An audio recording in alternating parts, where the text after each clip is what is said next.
Bar council का चुनाव judiciary में क्या महत्व रखता है, किन एजेंडों पे चुनाव होता है। जुडिशरी भी एक 3 इंपॉर्टेंट पिलर्स में से एक पिलर है। बार काउंसिल किसी भी स्टेट की, जैसे अभी दिल्ली बार काउंसिल का क्या इलेक्शन लग रहा है कि इन वादों पे पहले जो लोग थे उन्होंने काम किया है या नहीं किया है, और जो लोग आएंगे वो काम कोविड के करेंगे। ज़माने में भी बार काउंसिल ने लोगों की मदद की, क्योंकि ये इलेक्शन कोविड के बाद का पहला इलेक्शन है। सर्विस करना और ह्यूमैनिटी की खिदमत करने का इतना बड़ा स्कोप है। पोटेंशियलिटीज़ प्रोफेशन को कभी-कभी सफ़र करके इस समाज की खिदमत की है।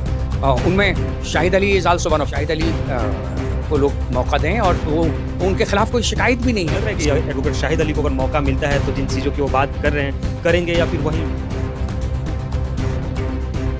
नमस्कार, आप देख रहे हैं इनसाइड पब्लिक न्यूज और मैं हूं आपके साथ प्रफुल्ल। दिल्ली में बार काउंसिल का चुनाव होना है।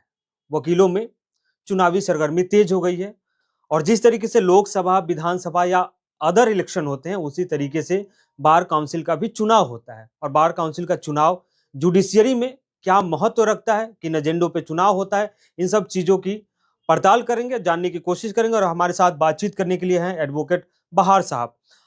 शुरुआत पहले इसी सवाल से कि बार काउंसिल का जो चुनाव होता है, इलेक्शन होता है, वो कितना इंपॉर्टेंट होता है जुडिशरी में और इसके क्या मायने होते हैं?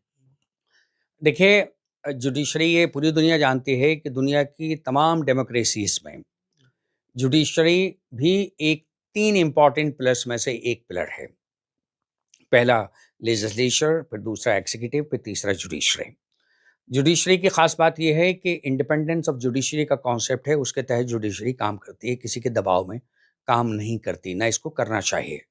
लेकिन चूँकि किसी के दबाव में काम नहीं करती, लेकिन इसका ये मतलब नहीं है कि इसके ऊपर कोई सेल्फ डिसिप्लिन नहीं होगा।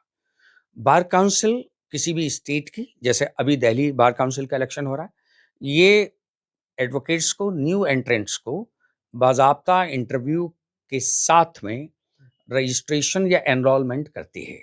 अब उसका एक एग्ज़ाम भी होता है, जो लॉ ग्रेजुएट्स होते हैं, वो उस एग्ज़ाम को क्वालिफ़ाई करते हैं, फिर बार काउंसिल उनका रजिस्ट्रेशन करती है, जिससे कि ये पता लग सके कि ये एंट्रेंट बच्ची आई है या वो कोई यंगस्टर हैं, वो इसके अहल हैं, डिज़र्व करते हैं कि उनको प्रैक्टिस करने के लिए लाइसेंस दिया जाए।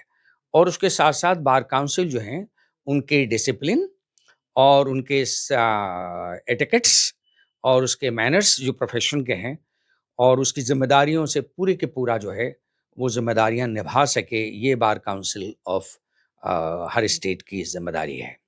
और इसलिए हम और जैसे आपने जूनियर वकीलों की बात कही, तो कई तरह के वादे किए जा रहे हैं। और इस बार भी चुनावी मुद्दा बहुत दिलचस्प है कि सीनियर वकीलों के लिए भी एक अलग व्यवस्था की जाएगी, लोन की व्यवस्था की जाएगी, पेंशन की व्यवस्था जैसे आम जैसे सरकारी नौकरियों में होता है।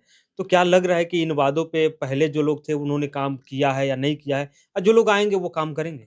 देखिए, मेरी जानकारी में पिछले दिनों हेल्थ इंश्योरेंस हुँ। और वकला के बीमारी में बार काउंसिल ने सपोर्ट किया है काफ़ी। और कोविड के ज़माने में भी बार काउंसिल ने लोगों की मदद की। चूँकि ये इलेक्शन कोविड के बाद का पहला इलेक्शन है, तो जो वकील जिनकी वकालत कम थी या जिनको पैसों की ज़रूरत थी, तो बार काउंसिल ने उन लोगों की मदद की। लेकिन अब वादे तो इलेक्शन में बहुत से होते हैं, किस हद तक हो पाएँगे, नहीं हो पाएँगे, ये तो वही लोग बताएँगे। लेकिन बहुत से वादे तो मुझे लगता है इलेक्शन के पॉइंट ऑफ व्यू से हो रहे हैं। जी, जी। अच्छा, बार काउंसिल के जो मेंबर होते हैं, तो वो वक़्फ़ में भी होते हैं। मतलब अब तो फिर दिल्ली में अभी नहीं है। उनका क्या उसमें इम्पोर्टेंस होता है? कितना रोल प्ले करते हैं?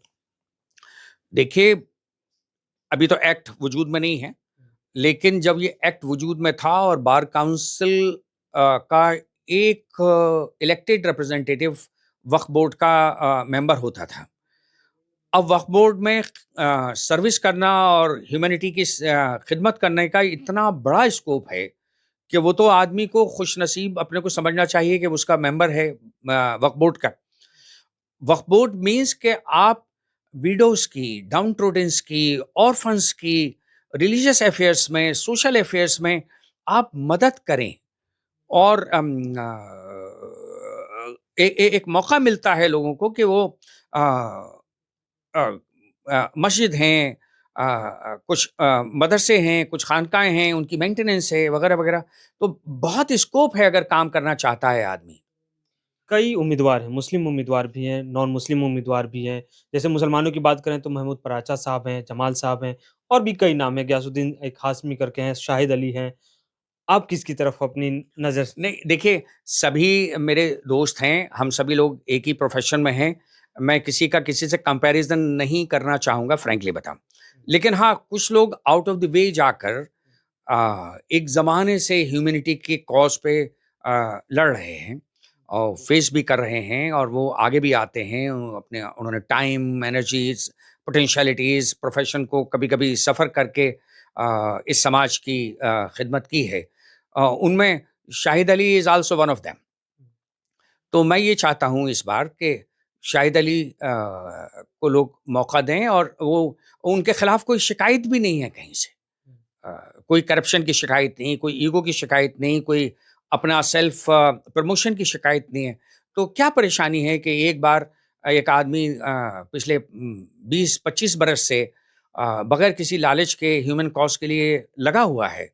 तो this is the time we should return him back to some extent. क्योंकि कुर्सी में एक अलग तरह के खुमार होते हैं। कुर्सी मिलते इंसान बदल भी जाता है। तो आपको लग रहा है कि एडवोकेट शाहिद अली को अगर मौका मिलता है तो जिन चीज़ों की वो बात कर रहे हैं, करेंगे या फिर वही नहीं, ये तो हाइपोथेटिकल क्वेश्चन हुआ, लेकिन मुझे नहीं लगता, वो तो काफ़ी डाउन टू अर्थ आदमी है, he is a nice man. We should support him frankly. इसमें मुझे कोई हेजिटेशन और रिजर्वेशन नहीं है। और भी अच्छे-अच्छे कैंडिडेट्स हैं। नेचुरली चुनना तो इलेक्टोरेट्स को ही है, और इसमें हमारे यहाँ मैं आई एम वेरी क्लियर, इसमें कोई रिलीजियस या कम्युनल या कास्ट लाइन पे इलेक्शन नहीं होता है। ये तो प्योर एंड प्योर लॉयर्स का अपना किस तरीके से उसने प्रेज़ेंट किया है लॉयर फ्रेटर्निटी के सामने, वो फ्रेटर्निटी उसको इलेक्ट करती है और मौका देती है। ठीक है, बहुत-बहुत शुक्रिया बात करने के लिए। तो एडवोकेट बहार साहब थे, हम हमसे बातचीत कर रहे थे। ख़ैर अब तो